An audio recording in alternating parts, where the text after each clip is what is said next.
2, 3, calme. Dans les coulisses du Phénix. Aujourd'hui, nous avons rendez-vous avec Rémi Dodds. Cet artiste chantelouvet aura le plaisir de se produire le 2 mars prochain en première partie du concert d'Antoine Delaunay, dans la ville qu'il a vu grandir et jouer ses premiers accords de guitare. Oui, j'étais à l'école primaire Louis Pasteur, dans le Haut-de-Chanteloup, collège Magellan, j'étais là derrière. Voilà, que c'est pas sans émotion que je passe devant. Ça a un petit peu changé, mais voilà, mes 4 années de collège, je les ai passées ici. Puis le prof de technologie de notre section animait des cours de guitare tous les mardis. Et puis ils m'ont appris La poupée qui fait non de Michel Polnareff. Tout a commencé ici.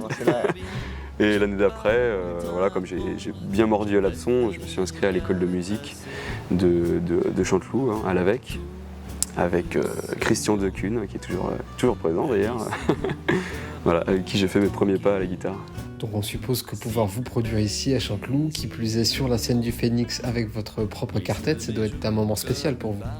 Bah, ça représente beaucoup en fait. C'est vrai que bon, j'ai toujours connu la salle des fêtes, l'espace Gauguin, dans lequel il y avait une représentation de théâtre, parfois de musique, mais c'était assez rare. Et c'est vrai que l'ouverture d'une telle salle, et puis d'une telle qualité en fait à Chanteloup, c'est une vraie chance pour les Chantelouaises, les Chantelouvais, et c'est une excellente nouvelle. Et donc à l'occasion de ce concert, vous allez présenter aux Chantelouvais votre nouvel album. Est-ce que vous pouvez nous en parler ?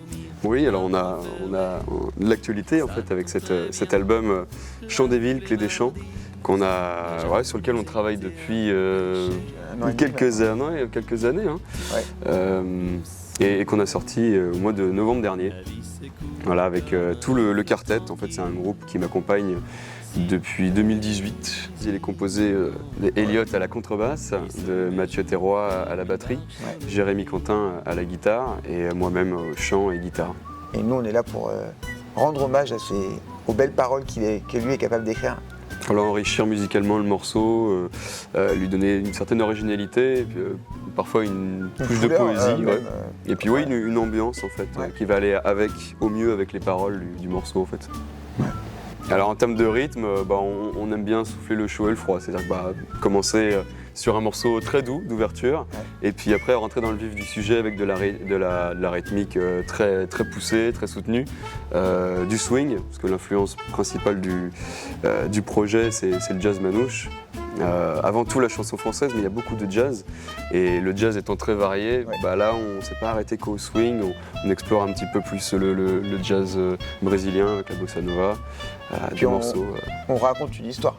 Ouais, c'est ça c'est un voyage. Voilà, la liste des chansons n'est pas faite au hasard, on essaie de retracer un parcours, c'est fidèlement à l'album, mais d'essayer de suivre une trame poétique et narrative. Alors, notez bien sur vos calepins, le 2 mars, c'est ici que ça se passe, le Phénix de Chanteloup-les-Vignes. On vous attend nombreux.